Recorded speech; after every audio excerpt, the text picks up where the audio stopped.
लेकिन उन्होंने कहा था 2 करोड़ रोजगार देंगे। आज 2 करोड़ रोजगार पर चर्चा नहीं करते, वो बिहार में रोजगार के इशू पर आकर जो है गठबंधन की बात कर रहे हैं। और इसलिए रोजगार का मुद्दा, बिजली का मुद्दा, महंगाई का मुद्दा, दूसरे सब सवालों को लेकर जाना है और भाजपा की जो है जमीन को घेरने की जरूरत है। सारण की कोई पहचान है तो सारण की पहचान मानिए श्री लालू प्रसाद यादव जी से है। उन्होंने इस जिला को, जो इस जिला के नौजवान, जब इस जिला का विद्यार्थी मुजफ्फरपुर यूनिवर्सिटी पढ़ने जाता था, यूनिवर्सिटी नहीं था, वहां भेदभाव होता था, यहाँ के छात्र पीटे जाते थे। जब माननीय लालू प्रसाद यादव जी यहाँ का मुख्यमंत्री बने बिहार का, तो सबसे पहले इस जिला के अंदर यूनिवर्सिटी स्थापित करने का काम किया। इस जिला के अंदर जो है आपको कल कारखाने बने, इस जिला के अंदर जो है स्टेशन बने, तो इनके नाम से इस जिला की पहचान है।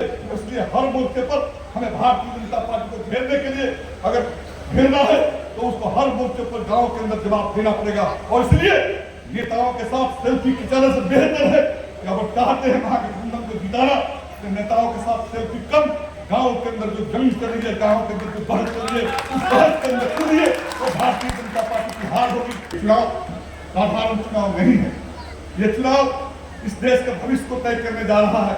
अगर ये काली ताकतें इस देश के अंदर जीती, हिंदुस्तान से लोकतंत्र संविधान को निष्ठाबुद्ध कर देगी। इसलिए भाइयों, आज जो महागठबंधन कार्यकर्ता का मीटिंग हो रही है, पॉलिटिकल सवाल पर माननीय नेता हमारे लालू प्रसाद जी बात को रखेंगे, तेजस्वी जी रख ले, लेकिन हम कार्यकर्ता के बतौर आपसे कहना चाहते हैं कि चुनाव की असली जंग गाँव में हो रही है, चुनाव की असली जंग नुक्कड़ पर हो रही है। हमको गांव के अंदर, नुक्कड़ के अंदर जो काली ताकते हैं, जो सांप्रदायिक फांसी वाली ताकते हैं, बीजेपी के जो गठबंधन है, उसको हमको गांव के अंदर पराजित करना पड़ेगा। कार्यकर्ता सम्मेलन में आए हुए सभी दलों के नेतागण मंच पर आसीन माननीय विधायक और पार्षदगण, मैं राजनीतिक सवालों में उलझना नहीं चाहता, क्योंकि आप सब लोग और हमारे नेता प्रतिपक्ष माननीय तेजस्वी जी ने बिहार और देश के अंदर एक रेखा खींच दिया है कि ये जो चुनाव होगा, हम अपने पीठ पर चुनाव को लड़ेंगे, अपने पीठ पर ही खेलेंगे, हम भाजपा के झांसे में आने वाले नहीं हैं। और इसलिए बिहार का जो चुनाव है, वो बिहार का चुनाव में रोजगार एक बड़ा फैक्टर बना हुआ है। एबीपी सर्वे ने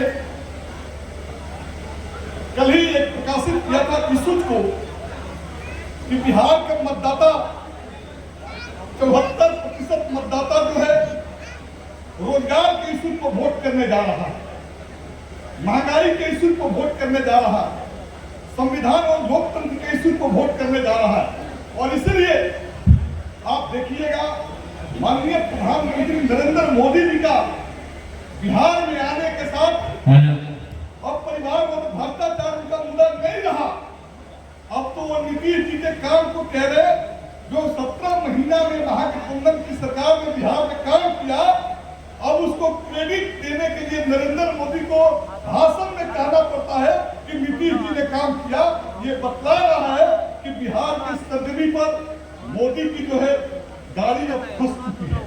और इसलिए मैं आपसे कहना चाहता हूं कि बात साफ है, संविधान बचाना है, लोकतंत्र बचाना है, लेकिन इसके साथ जो लोग कहते हैं कि 29 तक राशन फ्री कर दिए, ये बात लेकर जाना है कि यूपीए 2 की सरकार, जिस सरकार को समर्थन जो आज जो इंडिया गठबंधन है, जो कालांतर में यूपीए 2 यूपीए 1 होती थी, उसने खाद्य सुरक्षा अधिनियम इस देश के अंदर लागू किया था। उससे पहले वाजपेयी जी या भाजपा के लोगों ने लागू नहीं किया था। भारत के अंदर 5 किलो राशन का स्कीम कोई लाया था तो यूपीए 2 की सरकार लाई थी। और आज ये कह रहे हम राशन फ्री कर दिए, ये बात लोगों के लिस्ट लेकर जाने की जरूरत है। ये 5 किलो राशन तो खाद्य सुरक्षा अधिनियम के तहत मिलता था, उन्होंने सिर्फ 5 किलो राशन यूपीए 1 ने शुरू किया था, लेकिन इन्होंने 120 रुपया मात्र जो है लेबर है, एक मजदूर है जो दिहाड़ी 500 रुपया कमाता है, 400 रुपया टैक्स में हिंदुस्तान की सरकार को देता है, उसके बदले साल में आप 120 रुपया देते हैं। और इसलिए ये जो क्रेडिट देने की बात करते हैं खाद्य सुरक्षा कानून का, 5 किलो राशन का, ये क्रेडिट जो है उनका नहीं है। जब संसद के अंदर बिल पेश हो रहा था, जब भारतीय जनता पार्टी के लोगों ने कहा था ये खाद्य सुरक्षा बिल आया है, इससे किसानों का कमर टूट जाएगा, सदन के अंदर इन लोगों ने विरोध किया था। और आज किस मुंह से नरेंद्र मोदी की पार्टी के लोग कहते हैं कि हमने लोगों को फ्री राशन दिया है। इसलिए बात मित्रों आपसे मैं कहना चाहता हूँ कि दलित और अपनी पिछड़ी जातियों के अंदर जो ये सवाल तो लेके जा रहे हैं, हमको उस मोर्चा पर उनको घेरना पड़ेगा। हमको ये बताना पड़ेगा कि नरेंद्र मोदी की जो सरकार है दिल्ली के अंदर और बिहार के अंदर नीतीश कुमार की जो सरकार है उसने क्या गरीबों के हालात को बढ़ा दिया। आप चले जाइए गाँव के अंदर, रोज बिजली कनेक्शन कट रहे हैं, रोज बिजली का खर्चा नहीं हो रहा है, बिजली बिल लाखों में गरीबों के आ रहे हैं, गरीबों के घर से बिजली का कनेक्शन कट रहा है, उनको जेल में भेजा जा रहा है। आज बिहार को जरूरत था 200 यूनिट फ्री बिजली देने का, हम लोगों ने सदन के अंदर उठाया था सवाल महागठबंधन के लोगों ने, लेकिन नीतीश ने कहा कि हम फ्री बिजली नहीं देंगे। हम आपसे कहना चाहते हैं कि दलित और पिछड़ों का सवाल राशन के साथ फ्री बिजली का है, 200 यूनिट फ्री बिजली का। महागठबंधन ने अपने घोषणा पत्र में वादा किया है कि महागठबंधन की सरकार इंडिया की सरकार बनेगी तो हम 200 यूनिट फ्री बिजली देंगे। इस बात को हमको लेकर जाना पड़ेगा, हमको इस बात को लेकर जाना पड़ेगा। बिहार के अंदर जो नौकरी के सवाल है, आज नरेंद्र मोदी कह रहे हैं कि नीतीश ही नौकरी दिए। भाई नरेंद्र मोदी ने दिल्ली के अंदर 10 साल से हिंदुस्तान के प्रधानमंत्री बने हुए, लेकिन उन्होंने कहा था 2 करोड़ रोजगार देंगे। आज 2 करोड़ रोजगार पर चर्चा नहीं करते, वो बिहार में रोजगार के इशू पर आकर जो है गठबंधन की बात कर रहे हैं। और इसलिए रोजगार का मुद्दा, बिजली का मुद्दा, महंगाई का मुद्दा, दूसरे सब सवालों को लेकर जाना है और भाजपा की जो है सरजमी को घेरने की जरूरत है।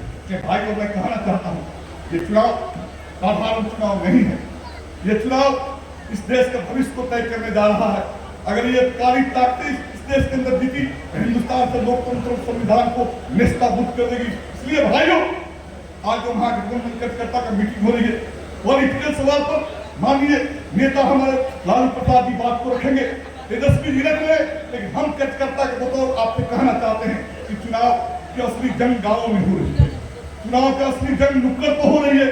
हमको गांवों के अंदर, नुक्कड़ के अंदर जो काली ताकतें हैं, जो सांप्रदायिक फांसीवादी ताकतें हैं, बीजेपी के जो गठबंधन है, उसको हमको गांवों के अंदर पराजित करना पड़ेगा। और गांवों के अंदर पराजित करने के लिए हमको प्रखंड स्तर पर जो महागठबंधन दलों के जो घटक के लोग हैं, उनके साथ संयुक्त बैठक करके योजना बनाकर, गाँवों की सूची बनाकर, सामाजिक समीकरण को साधते हुए वहाँ अपनी मजबूती से बात को गाँव के अंदर ले जाना पड़ेगा। ये काम अगर हम कर दीजिए पंचायत स्तर तक, हम समझते हैं कि सारण जिला के जो लोकसभा क्षेत्र है, यहाँ से भारतीय जनता पार्टी की करारी हार होगी। और इसलिए कहने के लिए भारतीय जनता पार्टी के पास आज कुछ नहीं है। अगर छपरा को कुछ मिला है, सारण की कोई पहचान है, तो सारण की पहचान मानिए श्री लालू प्रसाद यादव जी से है। उन्होंने इस जिला को, जब इस जिला के नौजवान, जब इस जिला के विद्यार्थी मुजफ्फरपुर यूनिवर्सिटी पढ़ने जाता था, यूनिवर्सिटी नहीं था, वहाँ भेदभाव होता था, यहाँ के छात्र पीटे जाते थे। जब माननीय लालू प्रसाद यादव जी यहाँ का मुख्यमंत्री बने बिहार का, तो सबसे पहले इस जिला के अंदर यूनिवर्सिटी स्थापित करने का काम किया। इस जिला के अंदर जो है आपको कल कारखाने बने, इस जिला के अंदर जो है स्टेशन बने, तो इनके नाम से इस जिला की पहचान है। इसलिए हर मोर्चे पर हमें भारतीय जनता पार्टी को घेरने के लिए अगर घेरना है तो उसको हर मोर्चे पर गांव के अंदर जवाब देना पड़ेगा। और इसलिए नेताओं के साथ सेल्फी खिंचाने से बेहतर है कि अगर चाहते हैं महागठबंधन को जिताना, तो नेताओं के साथ सेल्फी कम, गांव के अंदर जो जंग चल रही है, गांव के अंदर जो बहस चल रही है, उस बहस के अंदर चल रही है, तो भारतीय जनता पार्टी की हार होगी। मार्क्सवादी कम्युनिस्ट पार्टी CPIM आपके साथ कंधे से कंधे मिलाकर उसके हर कारकुन जो गांव के अंदर है, गरीबों के अंदर उसकी बैठ है, मजबूती से आपके चुनाव में आपके साथ कंधे से कंधे मिलाकर करेंगे।